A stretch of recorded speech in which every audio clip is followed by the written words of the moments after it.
All right, welcome to this Oughta Be Good. I'm DJ Mordecai. We got B Rice in the building. B Yo, Rice, yo, the what's good? guest for today. What's up, B Rice? How you doing, man? Not much. Yo, did you cook that intro up yourself? I did. Yep, yep. I wanted to put Wicked. put something together, just copyright free, royalty Yeah. free. As always, super underrated on the production. What's up, Mordecai? How you doing, man? Good to have you here. Thank you. Appreciate it. Just watching my cat drink water right now. It's like just some of the simple things in life that you enjoy. We got him like a water fountain. So like this man has been drinking way a lot more H2O. So I'm happy for him. But I go wasn't ahead. I wasn't sure if we were gonna have any special guest appearances, so maybe your cat will come into the frame. He might. You might hear him. One of them hollering to go outside, but who knows? Well, I appreciate you taking some time to hop on this podcast. I know you're a busy guy. I want to go ahead and get into the questions if you're good.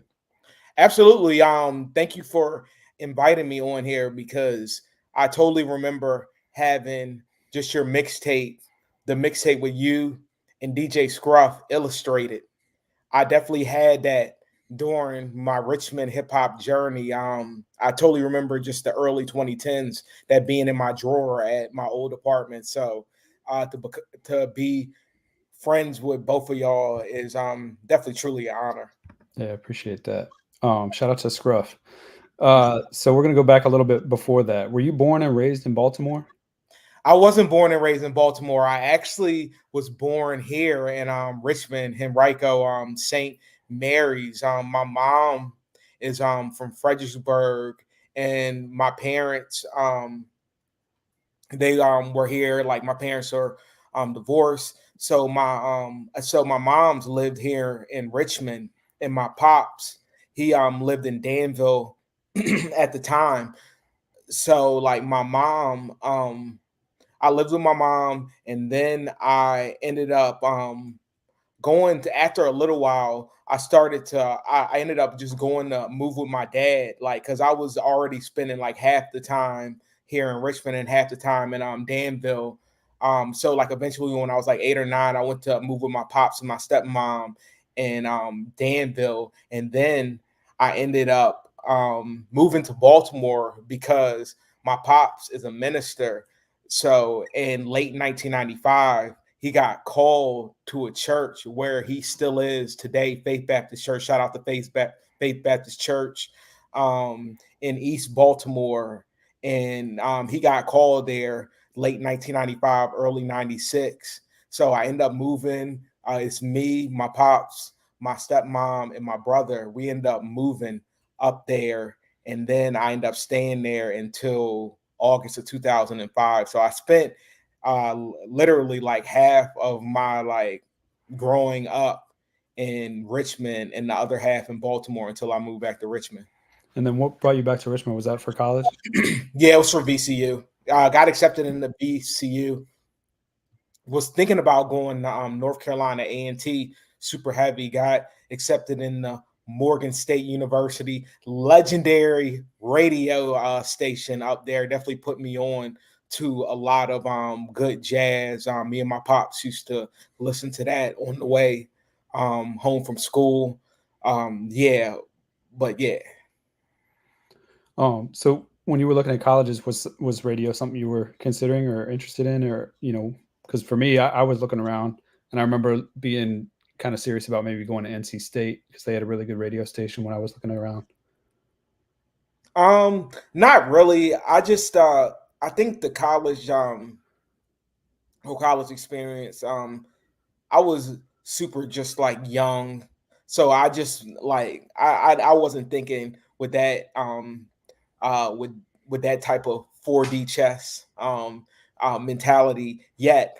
But I did have like a massive CD collection, so I was into music. Mhm. Like because I worked at this Baltimore mall called East Point Mall, and next door was Sears, and oh, even thinking about it, in high school, I did do the morning announcement. So I did have, I was starting with just broadcast journalism, mass communication back then. But I remember there was this FYE next door to the Sears, and one of the associates put me on he was like, yo, you got to listen to this. It was a blank CD. It turned out to be MERS 316, the 9th edition.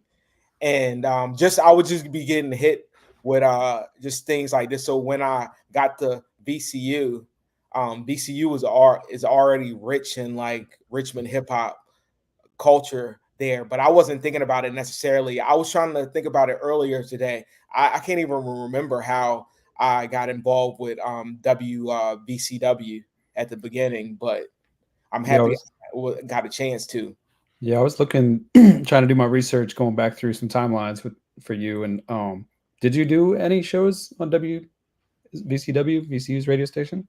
Yeah, I did. I did a show called The Rhythmatic Explosion, based off the Nas line off It Ain't Hard to Tell. So it definitely was in real, just in real hip hop form, just like totally back then. But I had a few hosts. I had Stephen Hicks was my host. I had another host, Steph, um, J5, Melissa, and we had a few other folks who would roll through the studio too. The homie Derek, who I definitely still keep in touch with today. He goes by Shoebox Money 804, and my first guest ever on my WVCW radio show was a group called Score One for the Little Guy, because it was during the time that Corey Smith was on 106.5. He was burning it up like freestyle wise on 106.5. And yeah, they rolled through like the radio show because Arnold, who was a part of who was the founder of the SHO, him and Deji.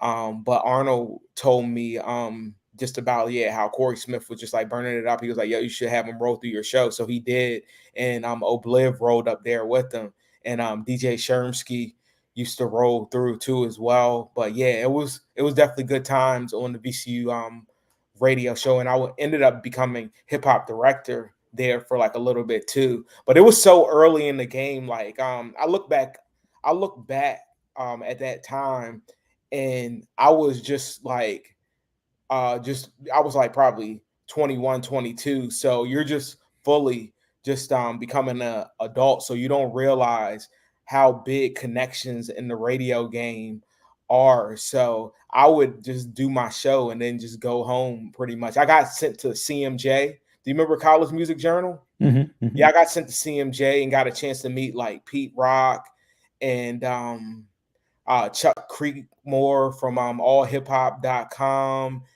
and DJ Spinner too as well. It was like a super, super dope time. But looking back on it in retrospective, it made me realize, like you gotta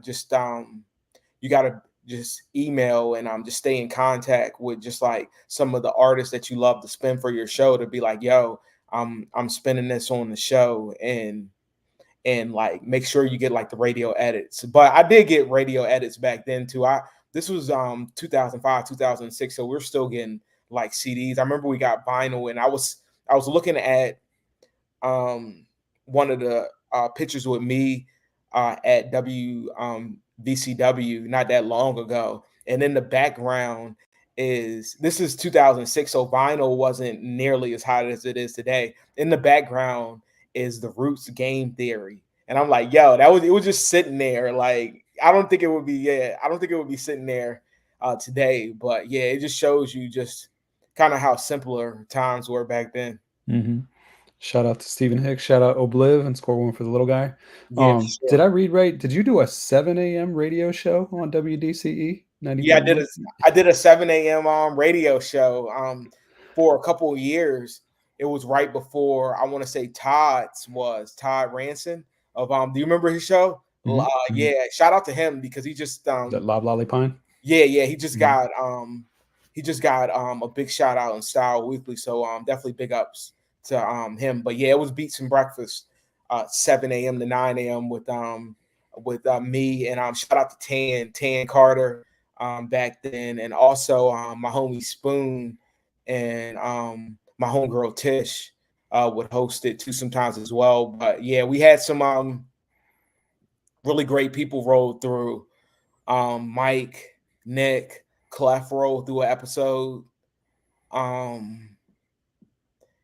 Who else rolled through? Just a lot of really good people. Lee Major. Mhm. Yeah, so Nice. I don't know if I could have done a 7 a.m. We did 5 to 7 p.m. for a long time. yeah. How did you come to host Mid Atlantic Jams on WRIR and the Chill Factor on VPN Music?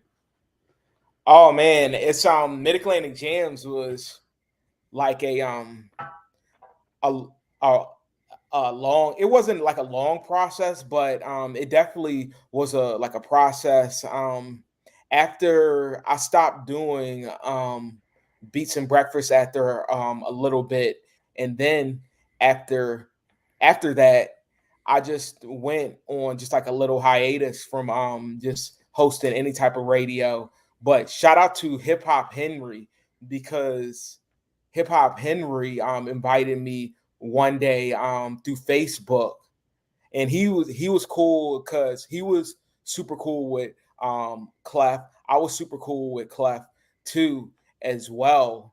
Um, but like hip hop definitely invited me to a to a radio show in like at 1011 the fam. Hmm. And it was a super dope show. It was called The Listening Party, and on that show it was Rostar Perez, shout out Reese One, Ron P, DJ Nobi would roll by. So would Lady K too as well. So I started just going to this radio show, and I started getting put on to stuff like, because I mean I was born in 1987, so I had to catch a lot of stuff secondhand, and through this radio show I was able to catch things like second that I wasn't able to catch like while I was, because this was going on when I was like 10 or 11, like stuff like Royal Flush, Moving on Your Week Productions, like Mhm. songs like that. I remember the first time Hip Hop Henry um Hip Hop Henry spun not Black Moon, but Smith and Wesson, Staying Strong. Mhm.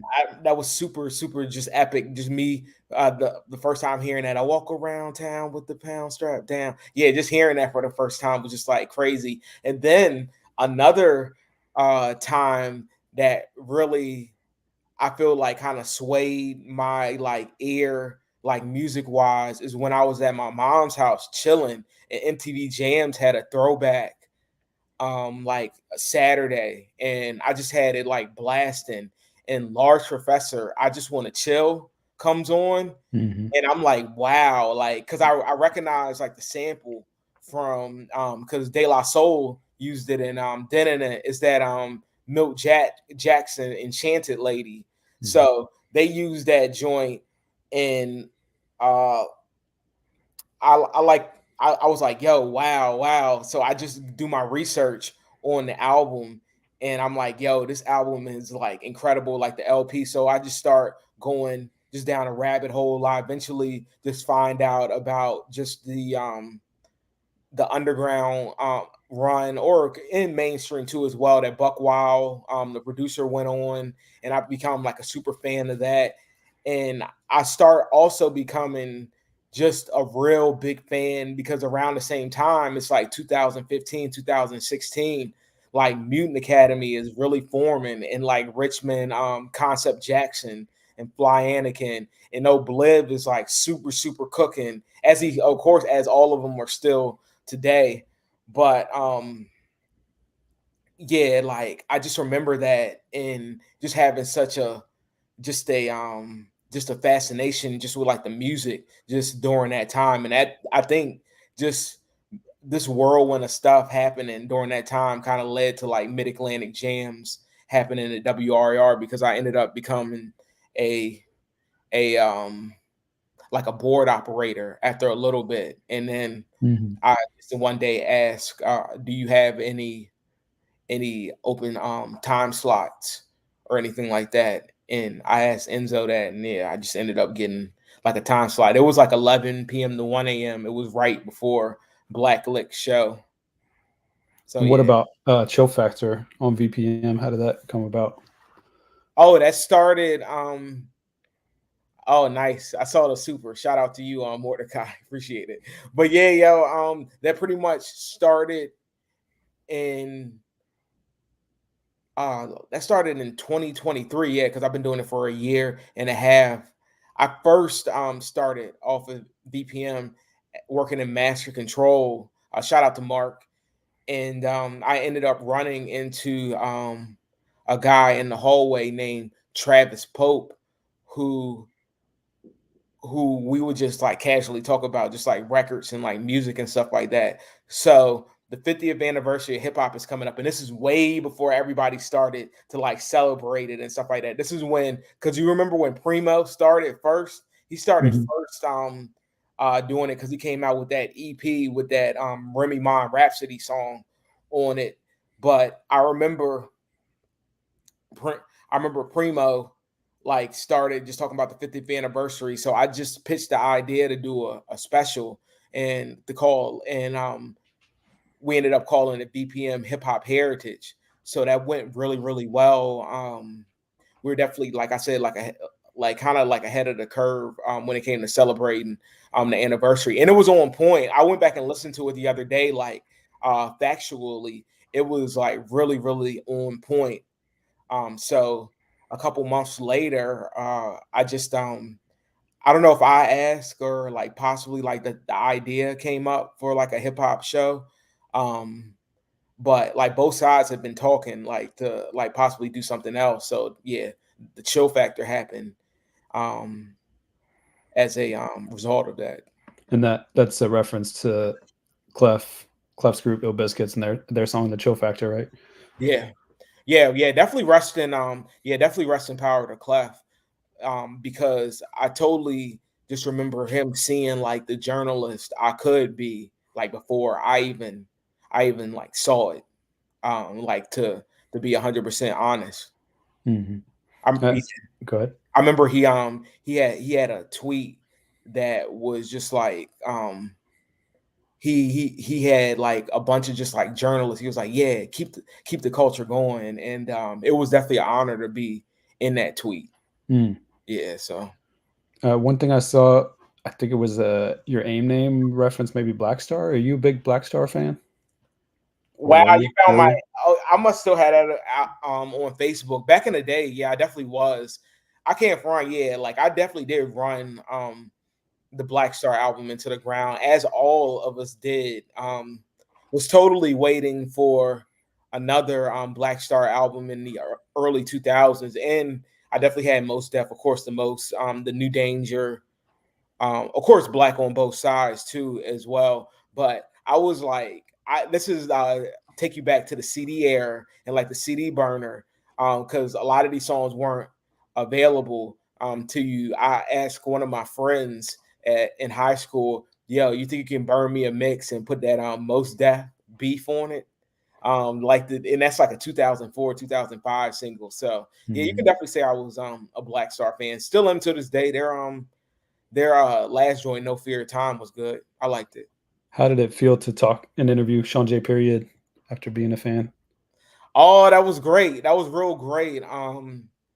He's a super, super cool dude, and just not only just like the Black Star stuff, like the Mad Skill stuff, like the Give Me a Fly Beat and I'm all in it. Like a lot of that stuff was like just was like out of this world production. So it was totally like an honor to interview him, like the Bush Babies album, Gravity. And he's still cooking to this day. He's got this song with Eugene called What If.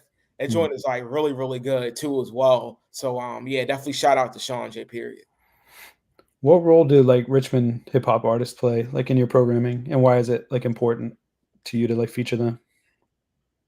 Like it's really I would say a big role, like a huge role. Like I was saying like earlier, it totally inspired me to start my second run on the radio because I had that first run, like the VCU WDCE era. But I feel like it had to be 50. It had to be 50%. Like Richmond, just seeing what the beat making scene was here, and then just seeing like the lyricism too as well. Like there was just like 2014, 2015, like the shows that like the Camel, like Satellite Syndicate had like a residency. It was great times, and it was like some real just inspiring stuff. And it made me just realize like this, and it makes you realize stuff sounds great on radio too as well, because a lot of it is sample based. Even the joints that aren't sample based, you still will hear some of the best Southern bass. I don't want to just call it like trap, but you'll hear some of the best Southern bass music come from here too as well, along with some of the best neo soul too. So I feel like it's super important, and it's kind of easy. Just like there's so much like good stuff around here. You could do a whole like show on, like there is, you already know, River City Limits. You could do a whole show on, shout out to River City Limits, WRIR, 5 p.m. to 7 p.m. on Saturdays. But you could do a whole show of Richmond music every day, and it'll be heat. We got to plug your show too. Every first, third, and fifth Thursday, right? For Mid Yeah. Atlantic Jams. Yeah, Mid Atlantic Jams. Don Shirashi. Shout out to Don Shirashi. He hosts every first Thursday, and I usually do like the third and the fifth. So he's definitely been holding it down too as well. Don Shirashi, definitely a trailblazer in this Richmond scene too as well. Shout out to Don. How do you balance like? Go ahead. Shout out to Anomalous Radio too. Most definitely. How do you balance classic hip hop with like new releases on your show? How do you strike that balance? Just don't make sure it's not like the whole thing. It all depends on what the day is. Like if it's an anniversary of like I remember on just like the anniversary of Illmatic, it was like on a Friday. So I pretty much played samples from Illmatic, and then I played just a couple cuts off of Illmatic plus some like B-sides, like stuff that didn't make the album, like The Understanding and stuff like that off the demo tape. What I just try to do is I try to make play as much new stuff as possible, but I do play definitely make sure to play a segment. Try to I always say this in the words of Ice Cube. I think Ice Cube said this: put it in a pot and mix it up like gumbo. So that's what I try to do. But I don't try to make it all just like, and definitely no offense to anybody, but I don't try to make it like 100% just old school. Which is totally fine if you totally do, because there's definitely a section of the audience for that too as well, as everybody is just following their own path. Can you share like a memorable like interview experience with like one of the luminaries you've had on your show, like Lonnie Liston Smith or the Z-Rock crew? Maybe they just had their reunion party yesterday out in the park. I did. I went to that for like a hot second. Okay. Yeah. We missed you then. We came late. Oh, you did? Yeah. Oh, that's tight. We came right at the end. We caught, I would say, most of Cash Money's set, I think. I didn't even know Cash Money was going to be there. We ended up going to Yorktown Beach. And I only could stay for like an hour, and it was like when people were still like getting there and like setting up. So, and as far as Lonnie Liston Smith or the Z-Rock crew, was there anything that stood out to you when you interviewed them? Lonnie Liston Smith, it was supposed to happen before the pandemic, but like I think it might have it was supposed to happen like an in-person interview.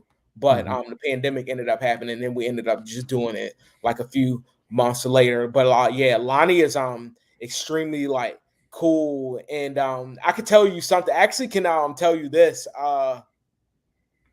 It was 804 day because last year on the Chill Factor, I did I played all 804 artists since it fell on Friday, August 4th.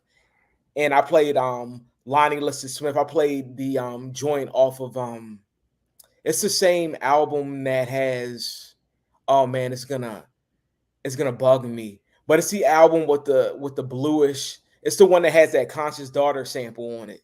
The Mm. Roll Deep, that Mm-hmm. album. Mm-hmm. But Mm-hmm. I played a song off of there, and he ended up texting me and was like, "Yeah, yeah, yeah, I heard." He was like, "My wife told me that y'all played one of my songs last night," so I definitely thought that was super cool, and just the fact that he's been super nice to just the radio station too as well. And Mm-hmm. he got a chance to interview him for his Jazz is Dead project. I'm trying to think of some other. I remember one night I was at WRIR and we had like a bunch of people in the studio that night. Michael Millions, Doof, Graymatter. Oh man, I got the picture. Al Davino. It was like a bunch of people just in the studio. My fam Rand was there. So I go open the door and let Mike in, and he's out talking to the Richmond legend, Sean Kemp. So he's there, but I literally have 2 minutes before it's 10:58, so I have 2 minutes before I go on air, and I'm like, "Yo, I'm a huge fan." But I just had to pretty much keep it moving. But that was a super fun story to happen. Having we had we had Keith Shockley roll through Mid Atlantic Jams. That was pretty epic. Uh, shout out to Eliza DJ Area Woman for definitely making that happen. Too. Uh, I'm trying to think who else. Oh, Stimulator Jones was like a really good shout out to Don for making that happen. That was super tight because that was the first performance that WRIR had for the after the pandemic. So Wow. it was like the That's first dope. one. Yeah, it was the first one that they had. Um, Shout out to Stimulator Jones. Shout out Fan Ran. I'll be talking to him on here on Tuesday. that's tough. What are some of the challenges and rewards of hosting two radio shows on different platforms? Some of the challenges is it's actually not to be honest, the challenge because I don't WRAR is bi-weekly, so Mm-hmm. it's so much good music that you're like, yo, this could be played like every week. But as you already know, like kind of life changes and life schedule changes because Mid Atlantic Jams was 1 p.m. to 3 p.m.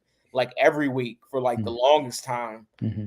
for like 2-3 years. So that's probably the biggest challenge. Is so much like good music is being played, and then just the fact that music is at more of a it's at a quicker like rate of like expiring these days. I want to say, even though I'll definitely try to make sure a record is being worked like a couple like months, maybe Mm-hmm. even a year or two. Like yeah, the record is that fire.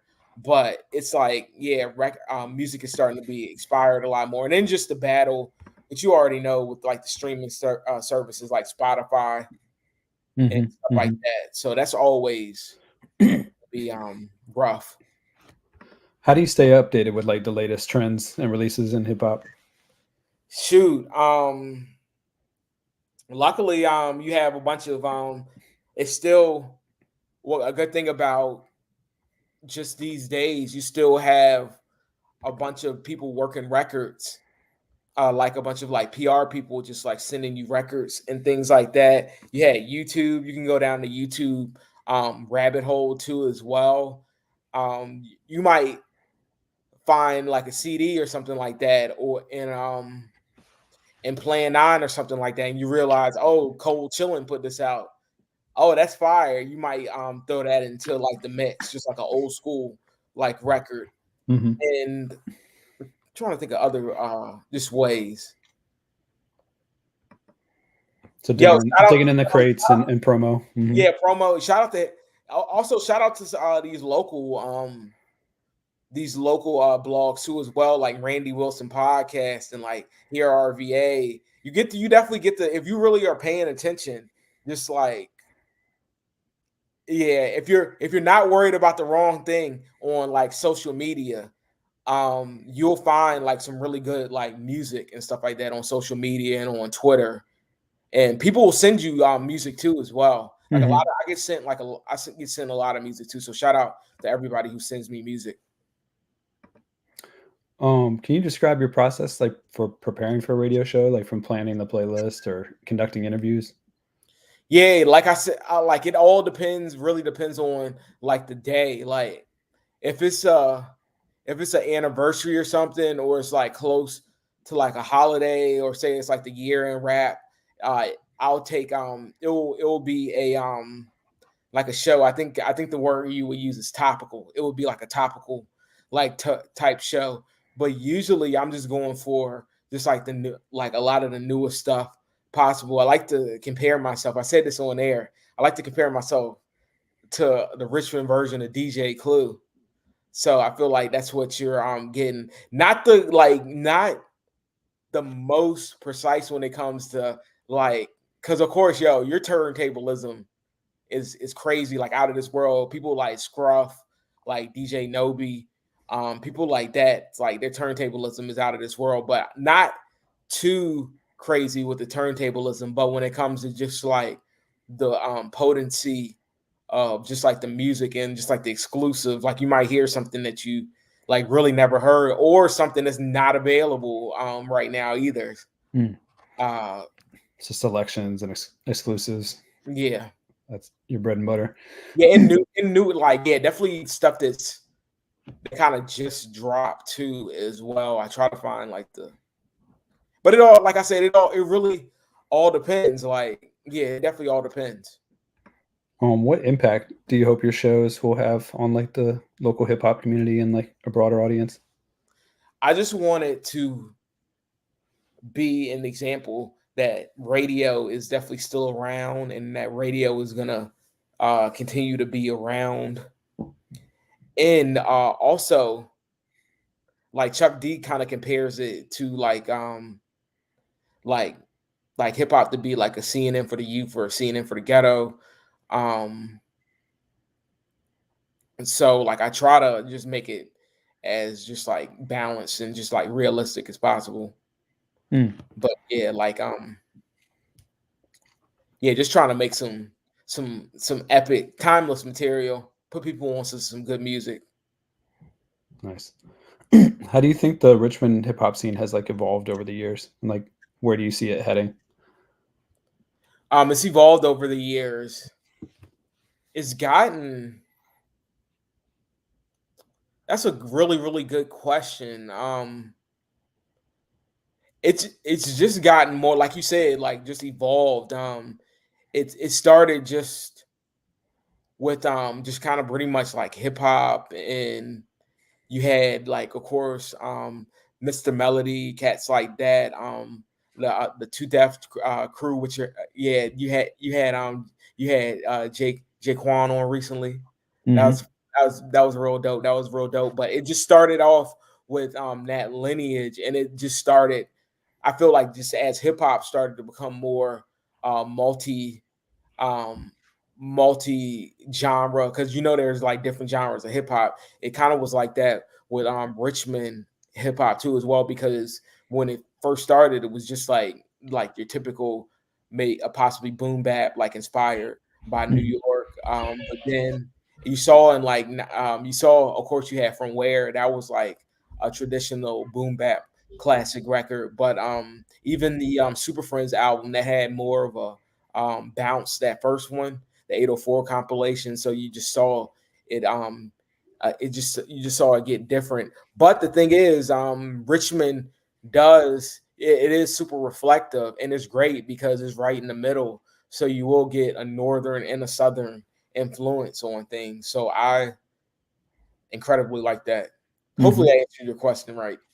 Yeah, yeah. I was curious, like in the future, like where you think it might be heading. Like if you have, anything in the crystal ball, magic 8 ball. I don't know. It's kind of like it's pretty unpredictable Mm-hmm. with just like social media, who's gonna blow out of here like next. Mm-hmm. But I do see it staying in like I do see it staying rooted in bars though, because I feel like the bars are definitely here to stay. Like from Richmond, as you already know, like on the DJing side, it's like super competitive. So I Mm-hmm. feel like it will still be competitive in that way. So you're gonna have to be like really good Mm. to be out here. Usually, like with the guests, the ones, a lot of the ones that I've had so far, I've had like a discography, but I thought for you, we just kind of, I know we've talked a bit about your radio shows, but I put like a couple slides together of like, you know, featuring your radio shows and such. This I think was the photo that this was CMJ Wow, with yeah, it Pete was. Rock, right? Yeah, it was. So this was this 2007? Yeah, it was 2007. It was at NYU. Was he promoting anything at that time? No, he wasn't. He just was on a panel. He was on a panel with DJ Spinner, and he just happened to be a special guest at CMJ. But now that you said something, he might have been promoting something because I know he had that album NY's Finest drop around that time. So I Mhm. don't know if he was necessarily like promoting that, but yeah, definitely uh production god PR who is still dropping heat to this day. Like the Common and Pete Rock leaks off the new album, The Auditorium Volume 1, they haven't missed yet. Like they dropped like 4 leaks and all of them have been straight heaters. So Yeah, yeah, that was they got the videos for that too, right? huh? They got videos for that too. Yeah, they got videos for like everything. Pete Rock actually has the verse on the latest one, All Type of Ideas, which I blasted around Carytown for like 10 minutes while I was running errands the other day. But yeah, I definitely remember this. Pete Rock was super cool. And yeah, it kind of was so long ago. It was like in a New York that was completely, it was 2006. Shout out to Balin. Do you know Balin? Mm-mm. I Order don't think guy. so. He Mm-mm. he did a lot of behind the scenes work at WRIR for years, but he was a part of VCW too as well. So we went up to CMJ with him, um, another guy named Mike, and another guy named Alex. So yeah, we got a chance to just go check out all these panels with different artists. Mm-hmm. Like that, this was before like I mean I heard the Soul Survivor. I did I did know like oh snap, this is Pete Rock. So but yeah, I feel like I would have had like a different like type of, I feel like I would have appreciated it just like a lot more if I was like older, because I was only like 22 during that time. So Mm-hmm. So Middle Atlantic Jams every first, third, and fifth Thursday. Don Shirashi co-host, or you said host for the first of every month, yeah, 5 to 7 on WRIR. Then we got Chill man, Factor Friday nights at 9 p.m. on VPM, right? you know it. And then I wanted to bring up this, and I got a special guest here I want to bring on as well. Maybe you can Oh, talk about this a little bit too. We got Noah O here. What's up, Noah? oh, yo, what's good, Noah? Yo, peace. What's up, y'all? Not much, not much. Yeah, I just with this happening, how did that? Yo, do you remember how I pitched that idea, Noah, for this song? You told me you were working on a Mid Atlantic Jams album or compilation and asked me to, be part of it. And then you told me you had some beats from Graymatter. Yeah, pretty much like that. You had it all mapped out. Okay, because I remember y'all both recorded this over at shout out to Hearns. Yeah. Y'all recorded over at Hearns Studio, the Yeah. Hearns Lab. And I remember it was the same night, and both verses just came out crazy. And I'm totally appreciative for y'all doing this. And shout out to Mordecai for doing the artwork too as well. I just thought about just Oh, like lightning strike. Robalu gave me he gave me just the inspiration to name it lightning strike, because I think Noah says lightning strike in his verse. So that's where we got it from. And then just I thought about Lightning Strike, one of the more underrated albums of that period. Lord Tariq and Peter Guns, who I get clowned for standing up for this album all the time. It's a takeoff of their 1998 album. So big ups to Lord Tariq too. Yeah, Lord Tariq be spitting, man. He do. He really do. He really does. And I think people are realizing that too, because Shaq just re-released the You Can't Stop the Rain album, and there's a joint on there called No Love Lost, and it's got him, Jay-Z, Lord Tariq, and Nas on it. And Lord Tariq is bodying. And then Lord Tariq had a good verse on that Wild Cowboys album too, that Sadat X album too. Nah, I got a tape right here that Lord Tariq is on this song. This is a very rare find. Oh, real live? Oh, okay. I know what you're talking about. K-Def and Larry O. Yeah. And Lord Tariq is on the Real Live Ish remix with Capadonna, Ghostface, and Killer Sin. That's tough. I found that on vinyl, that whole album like pretty recently at Playing 9. What, Real Live? Yeah, the Real Live joint. Yeah, because K-Def did the whole album, didn't he? Yeah, I think so. Yeah. Nah, this joint is tough. The production, the beat, everything. Yeah, because they use that Ain't No Love in the Heart of the City first on that album. Shout out to K-Def, I want to say. Hold on, let me show y'all something else. And it was purchased from, you remember this place? The Wall, yes, I do remember the Wall. Where was the Wall located here in Richmond? I purchased this from the Wall in VCC as a kid. Dang. What kind of so you frequented like Regency and like Cloverleaf back then. What were the music stores in these like malls? Because I want to say I remember going to, since I was in like Baltimore, like I would come back and visit my mom here. VCC had a Wall, and they also had like I don't know if it was like a Camelot, like whatever the bigger chain was, they had that.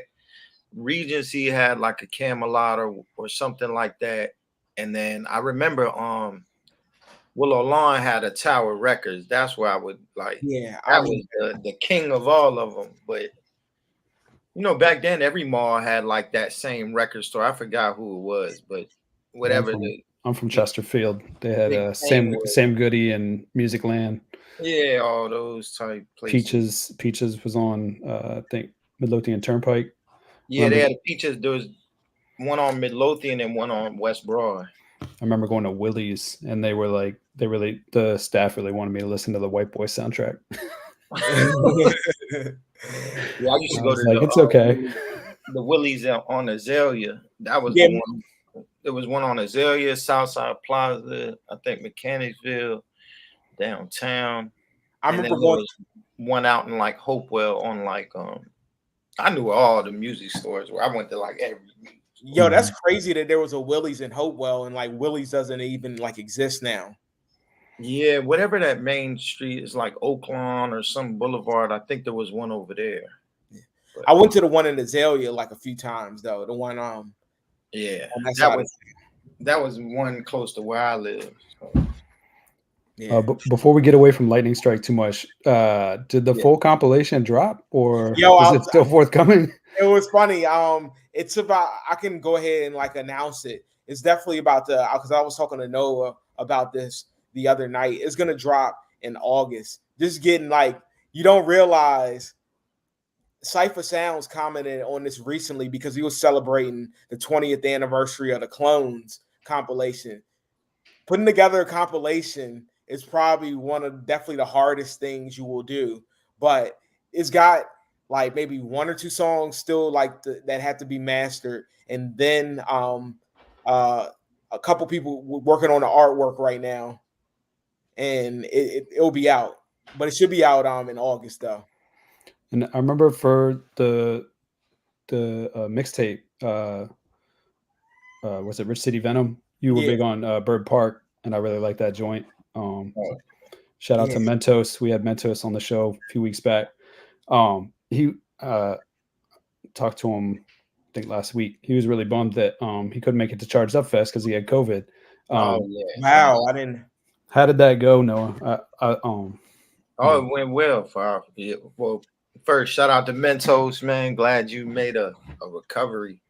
I think COVID was definitely going around that week because I knew a couple people that told me they caught COVID like Mhm. right then and they wouldn't be coming. But it went well, man. I just got off the phone with a artist from up in Canada today, Daniel's son. He came down here from Toronto. So like we had not only attendees but like artists platforms here from all over North America, like to bring all of them to Richmond and make Richmond like really be able to showcase Richmond and the hip hop scene we building here, and then people leave with a good impression and a good feeling. I think we did our job. A lot of artists and people who were there have and just numerous people have capitalized off of that moment. I've seen a lot of people, working together and just being able to keep that momentum going. Other events that have spawned from, what took place at Charged Up Fest, other collaborations between artists that came from them, being here all at the same time. So I know me personally and the people around me, we feel good about, what we were able to accomplish. And we are already like working on next year. We've immediately like been in meeting with potential people that are going to just be involved next year. So Mm. real happy. Yeah, I saw Bryce, I think in your interview on the garage, you were talking about it coming up and everything. So glad to hear it went well and that you're planning for the next one and everything. Yeah, and it was super great to see because Noah came to me with this idea in February, and just to see him execute it was super dope to see. And what I think Bryce said you were influenced by something in the water. Is that right? No. Yeah, just like man, other events I've been to similarly, something in the water, things like A3C, South by Southwest, Trade the Truth does an event every year called Trade Day. So like me attending and going to different cities and being at similar events, but I want to inspire, but also have our own, unique spin on it. I feel Mhm. like there's a lot of festivals now. That's like a trendy thing where like, some big concert in the field or open area, but my focus, or I know the goal of Charged Up Fest is to like bring more of a spotlight to independent artists and the scene we're building here. Like Richmond is in the middle of the East Coast, like, and a lot of people, there's artists here that are working that are getting on like people's radar nationally and Mhm. internationally, Mhm. but sometimes I feel like not enough people in Richmond know or know how to capitalize on it, and Mhm. because we don't have, like I say, as much of the press here, the national press, like when it comes to like hip hop specifically. So we could use, Charged Up Fest as a springboard and get more eyes and ears on what we're doing here. That's really one of the main goals, um, as well as bring national artists here, or that a lot of us have relationships with like artists and people don't know, or platforms. So once you can bring it all together at once, then people really see like the scale of what some of us have been like building here and the relationships we've been building like throughout the industry. Yeah. And then when you looked at the bills of the concerts and the events going on, you just saw like the perfect blend of just north and south too, Yeah, as well. Just kind of like a bi-coastal thing, like J Skis and like G Sambo on the same bill too as yeah, well. So it yeah. was a really just nice mix and a nice blend of different styles of hip hop.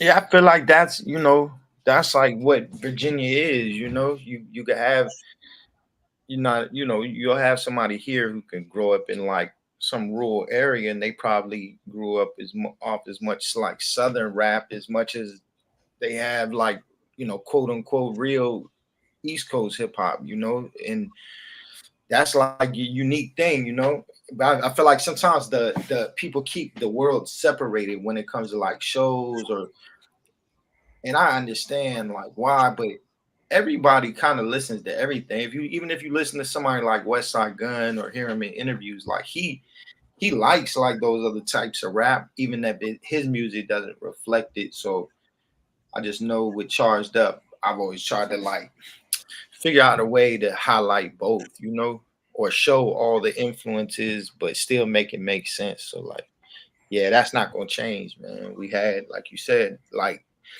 upcoming Southern artists or Virginia artists, as well as like people who are like from Buffalo or wherever, you know. We had a lot of people here from up and down the East Coast. I was happy to see Disco Dave being part of it. So it's Charged Up Fest going to be annual? Yeah, definitely. Okay. What's next, like musically for you? Man, I got a lot of unreleased music. I got an album named Heretic that's like I've been wanting to release for a while. Bryce has helped me out with it. Like, you know, kind of like help me like from like an A&R perspective and just running stuff by him. But yeah, I got that album done. I have a album with Profound. It's like 80% done recording wise. But music is the easy part, man. Like if you don't care about the results, like I'm sitting there in my house now, I can record an album tonight. It's just about like how do we get that music out to a wider audience, you know? Mm-hmm. I have a lot of music, a lot of unreleased music. And I feel like the last project that I've released, I really haven't like really done a good job with promoting, and that's the album with me and Mentos, our second Analog Suspects album. I gotta, you know, shoot some more videos, draw attention more to that project because it's a dope project. It's been making waves though. Yeah, people have been hearing it, but I feel like people don't like there's like you got your hardcore like rap listeners who will hear like really go and find something to listen to it, but there's a lot of people like whenever you shoot a video, they think you just created it that day. Like, Yeah. oh man, I heard your new song. You know, they don't even know you have this album out. So definitely want to draw more attention to it with visuals. And then later on this year, I'm gonna release Monument Avenue.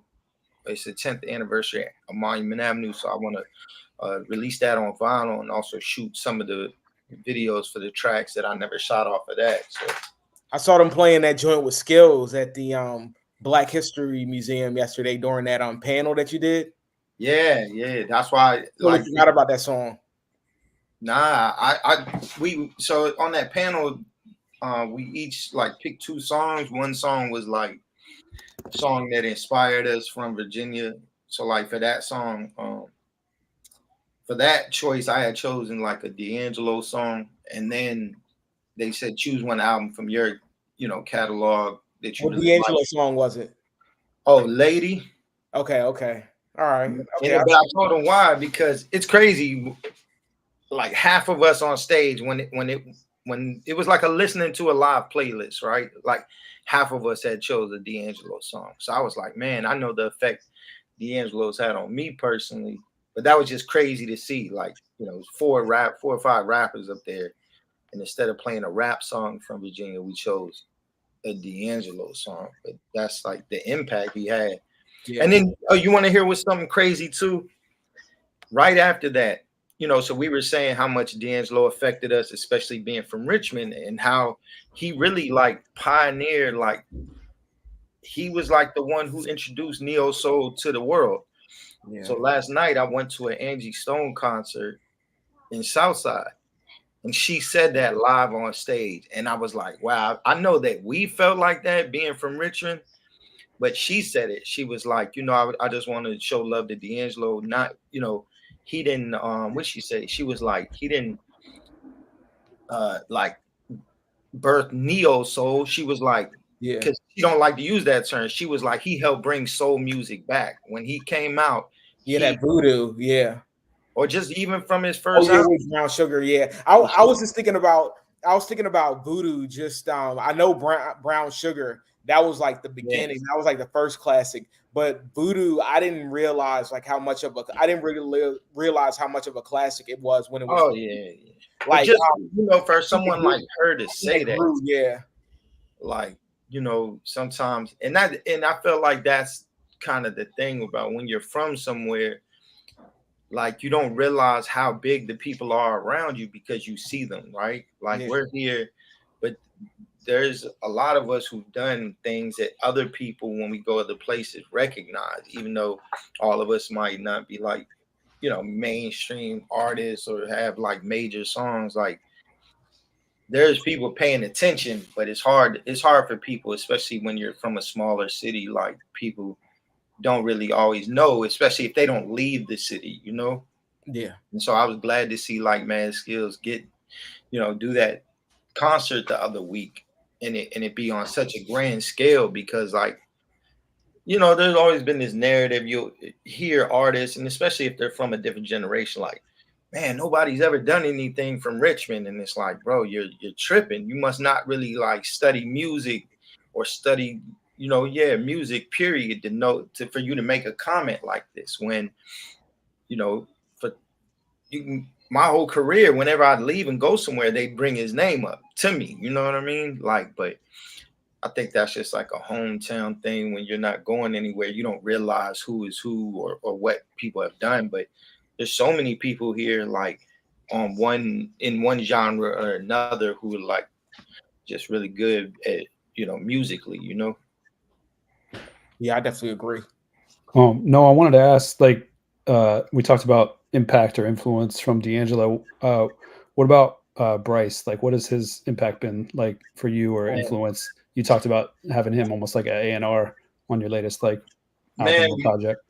so like at that panel we had yesterday, like over the last 10 years or maybe 15 years, we've had to create our own like infrastructure and community, not only for Richmond but for Virginia. I feel like Bryce, he's very important to that. Like sometimes people just think it's like artists, oh, we need more rappers. No, you got to have rappers, you got to have independent like radio stations, platforms, music journalists. All of that is how you can create a scene. And Bryce has been very significant to that, as far as like doing what it, in my opinion, a DJ, like there's different types of DJs, but he does what a DJ does, as far as like discovering music, taking not only like discovering new music and dope records, but then he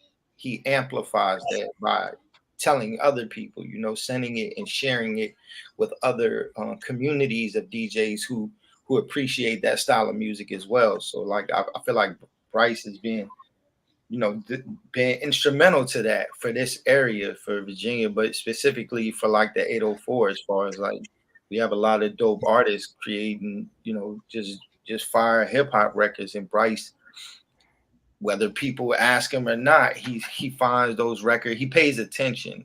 Yeah, Mhm. because That's one of the hardest things with so much music and the world moving so fast, is get people to care, you know what I mean? And he's but that's how he's making his name, is like that's his his wave or his brand of DJing, as far as like that's what Mid-Atlantic Jams is. It's like some DJs DJ in the club, some just, I don't know. Like he's the guy who finds dope rap records. You know what I mean? yeah, Mhm. and these records are being like edited for like radio. So if they don't, Yeah, you doing work, yeah, man. yeah, I feel like they they waste away. Like if I just like had them on my computer, like they have to be like shared with other like. Yeah, Shout out to another radio DJ who was crucial in that process too, and that is of course Black Lick. yeah. Dude definitely sends out clean, right? He has like a clean record pool too as well. So definitely big ups to him for spinning the music, and just shout outs to just everybody. Shout out to just the DJs who just like help and who send me cleans 2 at a time.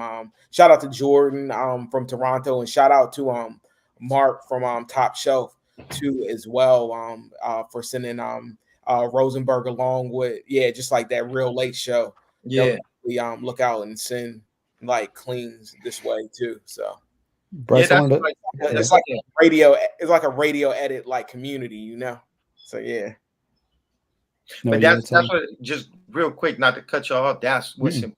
important. Like, artists, it takes a lot of factors to like have to be a successful rapper or to have a successful record. Like, and a lot of us don't have, we're independent. Sometimes people just coming fresh out the streets or have a 9 to 5, have a family, don't, they can create music, but then what after that? So like, if it wasn't for you doing that, I mean, I know for me, me personally, bro, it's like more people have heard my music or discovered my music because you're keeping that part of it alive. You're caring enough about, the music in our area to get people heard and taking your time personally to like do that. You know what I mean? That means a lot, bro. Yeah, no doubt. Yeah, no doubt. Bryce, I was going to send the question back to you. Like, basically, like, how does that make you feel hearing that from Noah, and like, what has Noah's like impact or influence been like for you? Definitely appreciate that. Coming from Noah, and just the fact that like this is an MC that I've listened to for years that has definitely influenced what I play on Mid Atlantic Jams. It's interesting because you'll hear a lot of just like Richmond music talk on these RVA news and culture like Instagram pages. And I remember one time there was talk, who is the Richmond GOAT? And this man was totally getting brought up in the comments. So that just tells you what needs to that tells you a lot about just the MC that Mhm. Noah is, and just the just some of the stuff that he's done, just even starting with just like back in just being an innovator for just almost a decade, like a decade plus now. So like I remember I first one of the first times I met Noah was around when I got that was like buzzing on like MTV Jams, and it was definitely super dope just to see him just like evolve, because I totally feel like the lyricism has evolved too as well. He always could flow and he always was like a rapper, but it's to see like him like from then to joints like Tony's blimp off of like Trilipino, like you definitely see like the growth, and it's super dope. Thank you, bro. Like for real, bro. That really is because of Clef Dollars, man. Like I have to tell people this all the time. Like Clef was next to me. Like the song I got it had gotten on MTV, and then I actually had like meetings with A&Rs, and like I had an A&R flew out here to Richmond. They, and sometimes what these A&Rs, these people from labels will do is like they'll say like, man, you're dope. We want to get you in the studio. Here's like, 10 beats from somebody on our label. Go in the studio and create, and they want to see how you work. But then it's also partially that. And then it's like, okay, if we can get you to create to our artists things and we can lock you into some kind of agreement, they'll eat off the production and eat off the song that you create. But Clef, he was there when that happened. So like I had A&R is interested in me. And then Clef came to one of the sessions and he was like, look, bro, I'll mix the records, but I'm not feeling none of this. You know what I mean? He was like, I've been through this whole like major label thing. Like, you don't need them, bro. That he told me straight up. He was kind of irritated. He was like, I'm not going to cause a scene, but like, let's get through this week. I'll mix these records. You send it back to them. He was like, but after that, it made him take me more serious. Like, okay, you're gonna make moves regardless, however far you can take this rap thing. But from then, he was like, let's sit down and create together. And then that became the beginning of us creating like All Sold Out. And then he shifted my direction like before then I would record. I get beats from all over. Probably the equivalent of people getting beats off YouTube now. I just find beats, try to contact the producer, ask to let me use it, or try to buy the beat. But Clef sat me down and from start to finish showed me like, this is how you work with one producer. This is how you carve out a sound for you and also for your project and the direction. And like, it's really Clef, bro. Clef did that. And then at the end of when we was done, basically he passed away, but he had already shown me how to do that. You know what I mean? Once he showed me that, bro, that was like me being able to take what he showed me and create Monument Avenue from like start to scratch, like, you know, and like everything after that. And it's really because of Clef, because he was like, bro, like you could actually rap. You a lyricist. It's just that the production you're on is not bringing, you know what I mean? Not giving you space to like for people to hear you. So like I owe a lot of that to Clef, man. Like it would have happened probably organically, but like that's real important. Like for an MC as an artist, as you're developing, like people think like a producer is just beats. It's not that. It's like them being able to get you and hone you like an instrument. You know what I mean? To get the most out of you, and for you to really like be able to articulate your story and all that. So yeah, man. When I first discovered that Ill Biscuits album too, that first joint, it definitely hit me like a ton of bricks too. It's definitely one of my favorite albums, like definitely a huge influence. That's why, like, bro, like, you know, when these stories of Virginia get brought up, like, I know firsthand from being around Clef, like, he had the respect of a lot of these, like, legendary Virginia people. You know, they'd either call him on the phone when I was there, or, like, I'd be in the room with him and some legendary people, and they, you know, they definitely knew who he was, or he was friends with a lot of these dudes. You know what I mean? So, like, Clef, bro, when we talk about like Mad Skills, like him and Skills was the first to really like come from this area to get into like the major label system. You know what I mean? Like, bro, I'm looking. Let me show you. Like right here, bro.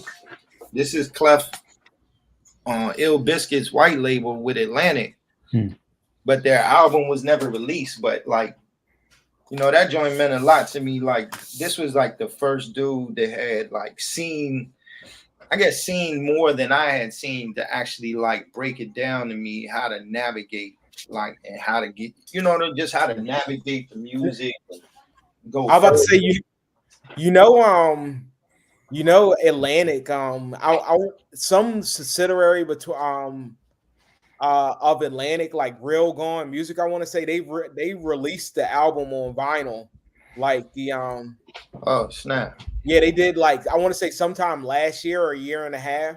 They like but it's like it's a quote unquote like I guess like it's official release by Atlantic. Yeah, we talked about it with Amazon Prime. We had Dita Bam talk about it a little bit as well. So it was actually released officially. Yeah, recently. Yeah, more recently. Definitely not at that time. Yeah. But I'm hoping to talk to the God's Morning Foundation folks soon on here as well. And I do see it here. I do have an interview with Fro Organics, who produced for D'Angelo a lot of his early stuff coming up, and Fan Ran on Tuesday. And we'll probably talk about Dirty Rice in there as well. Talk. We're getting over an hour, so I want to be respectful of y'all's time. But I did have one more question. Noah, were you in a group before being solo, or yeah? I was in a group. So Charged Up, really, it was 3 of us originally that started Charged Up. I was in the group Divine Sons. Okay, I was trying to remember the name of the group. We were okay, and we would cross paths like.